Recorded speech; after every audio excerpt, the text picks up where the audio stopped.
పోలం పెంచాలని బాంచన్న అది వాళ్ళ ఉద్దేశం ఏంటంటే నెల్లూరు రెడ్లు ఇక్కడికి వచ్చే రాజకీయం చేస్తున్నారు. పక్క నియోజకవర్గంలోంచే ఇక్కడికి దక్షిణంలోకి మన వంశీ వచ్చినప్పుడు వీళ్ళు తట్టుకోలేకపోతున్నారు. దానికి ఒక ముడి కుటుంబాల్లో చిచ్చులు పెట్టిందే మీరు.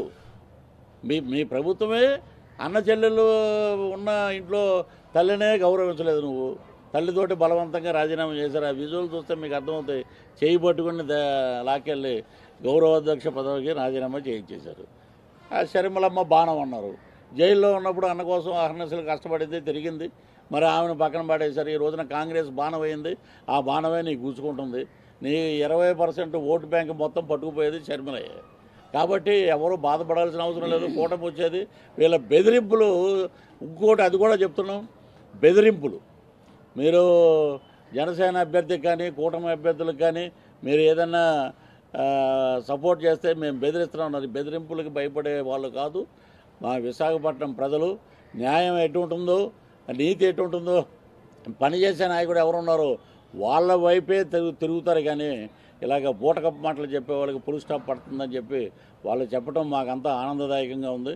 సో 136 అసెంబ్లీ స్థానాలు, 21 పార్లమెంటు స్థానాలు గెలిచే విధంగా మొత్తం రాష్ట్రం మొత్తం బ్రహ్మరథం పడుతున్నారు. వీళ్ళు ఎన్ని రకాలుగా మాట్లాడినా ఒకటే చెప్తాం బ్రదర్. మన కార్లు వచ్చినా, ఎమ్మెల్యే కార్లు వచ్చినా, ఎంపీ కార్లు ప్రచారం జరిగినా నిలబెట్టి మొత్తం బ్యాగులు గీగులు అన్నీ తీసి చూస్తున్నారు. మరి బస్సులో ఎన్ని కోట్లు వెళ్తున్నాయో ఎవరికి తెలుసు. ఆ బస్సును ఎవడు చెక్ చేస్తున్నాడు? మీరు ఏమైనా వెళ్ళగలుగుతారా లోపలికి బస్సు కెమెరా పట్టుకుని? ఇది ప్రభుత్వం. ఇప్పుడే మరి కాకినాడలో పంతం నానాజీ గారిని ఇప్పుడే వచ్చింది బ్రేకింగ్ న్యూస్. స్క్రూటినీ కానీ వెళ్ళనివ్వకుండా కన్నబాబు గారు వాళ్ళ అనుచరులందరూ పోలీసులు చెప్పి, ఈ పోలీసు సోదరులు కూడా కొంతమంది సింగంలో ఉన్నటువంటి సూర్య లాంటి హీరోలు ఉన్నారు. మిగతా బ్యాచ్ అంతా ఎలా ఉందంటే వాళ్ళందరూ ఏదో జీవితకాలం ఈయనే ముఖ్యమంత్రి, మనకేం గొడవ లేదు అన్నట్టుగా తిరుగుతున్నారు. అది తప్పమ్మ. మీరు కూడా మారండి. మీరు మారితే 13వ తారీఖు రేపు ఎలక్షన్లో మాకు ఓటేయండి. మారాలి. ఇంకా మీరు కూడా పోలీసు వ్యవస్థ అనేది కూడా చక్కగా ప్రజలకు దగ్గరగా ఉండాలి.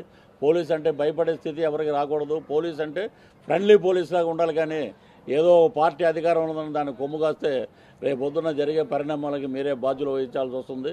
కాబట్టి ఒకటే చెప్తున్నాం, రాష్ట్ర ప్రజలంతా కూటమి వైపు ఉన్నారు. కూటమి అభ్యర్థులను గెలిపించడం వైపు ఉన్నారు. మేము మొత్తం మా కుటుంబం మొత్తం జనసేన యొక్క కండువా కప్పుకొని, మా మిస్సెస్ వీర మహిళ, తను ఆ పార్టీ కండువా తీసుకుంది. తను మాధురి అనే అమ్మాయి. ఈ అబ్బాయి హీరోగా వచ్చాడు. తను కూడా ఫస్ట్ మేము ఆపాం. మొన్నే రిలీజ్ అయింది కొత్త రంగుల ప్రపంచం సినిమా అని. నీకు మంచి ఫ్యూచర్ ఉంది, నువ్వెందుకు మళ్ళీ మాతో పాటు తిరిగి పొలిటికల్ ముద్ర వేసుకుంటావంటే, నాకు సినిమా లేకపోయినా పర్వాలేదండి. జనసేన అధ్యక్షులు పవర్ స్టార్ గారు గెలవాలి, కూటమి గెలవాలి. అదే నేను హీరో అయినంత ఆనందంగా నేను ఫీల్ అవుతానని తను చెప్పడం జరిగింది.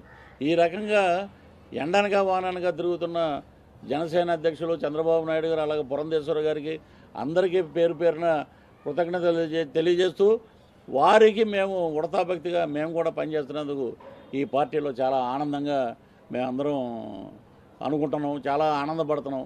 కష్టం అనేది మేము షూటింగ్లో కూడా ఏ రోజైనా ఏదైనా చిన్న చెమట పడితే ఆగండి ఫ్యాన్ అయ్యండి అంటాం. కానీ పవర్ స్టార్ గారిని చూసి మేమందరం మారాం, ప్రజలందరూ మారారు. కాబట్టి మా అభ్యర్థులందరూ విజయం నల్లేరు మీద నడక. మెజారిటీ ఎంత వస్తుందనేది అది ఒకటే మాకు. ఒక చోట 30,000 రావచ్చు, ఒక చోట 25,000 రావచ్చు, ఒక చోట 40,000 రావచ్చు. అలాగే మెజారిటీ మీదే ఉన్నాం. కూటమి అభ్యర్థులందరూ మొత్తం మనం చూస్తే శ్రీకాకుళం నుంచి ఇంచుమించు శ్రీకాకుళం, విజయనగరం, విశాఖపట్నం ఇవన్నీ తెలుగుదేశానికి అడ్డ. నెక్స్ట్ ఈస్ట్ వెస్ట్లో 2 కాడి నుంచి 3 సీట్లు వీళ్ళు గెలిస్తే చాలా గొప్ప. అక్కడ 36 సీట్లలో అద్భుతంగా ఉంది. ఈస్ట్ వెస్ట్లో డిసైడ్మెంట్ ఎటుంటే అదే గవర్నమెంట్. అలాగే చూస్తే ప్రకాశం, కృష్ణా, గుంటూరు, తూర్పు, ఉభయ గోదావరి జిల్లాల్లో, అక్కడ చిత్తూరులో కూడా అటు సగం ఇటు సగం. పోయినసారి వాళ్ళు క్లీన్ స్వీప్ చేశారు చిత్తూరు. ఈసారి మేము 6 నుంచి 7 స్థానాలు చిత్తూరులో గెలుచుకుంటాం. అలాగే కడపలో ఉన్నాయి. ఇక్కడ మిథున్ రెడ్డి ఏదో తిరుగుతున్నాడంటే అతని సీటుకి అతని గ్యారంటీ లేదు. రాజంపేట నుంచి అద్భుతమైన మెజార్టీతోటి కిరణ్ కుమార్ గారు గెలుస్తారు. ఇక ఈ రకంగా చెప్పుకుంటూ పోతే మాకే దిష్టి తగిలేటట్టుంది. ఎక్కడికి వెళ్ళినా జనప్రపంచనం మార్పు కావాలి. మార్పు కోసం కూటమి ఏర్పడింది.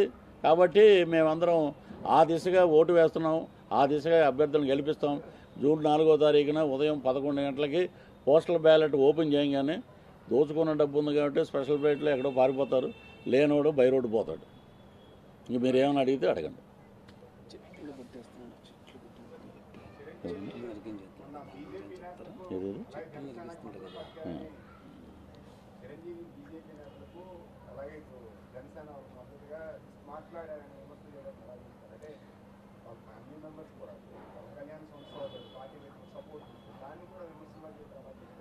లేదు చెప్పాం కదా, మరి దౌర్భాగ్యం కొట్టి విశాఖపట్నం అని అంటాం తప్ప ఇంకేం రాదు. దానికి బటన్లు నొక్కటం.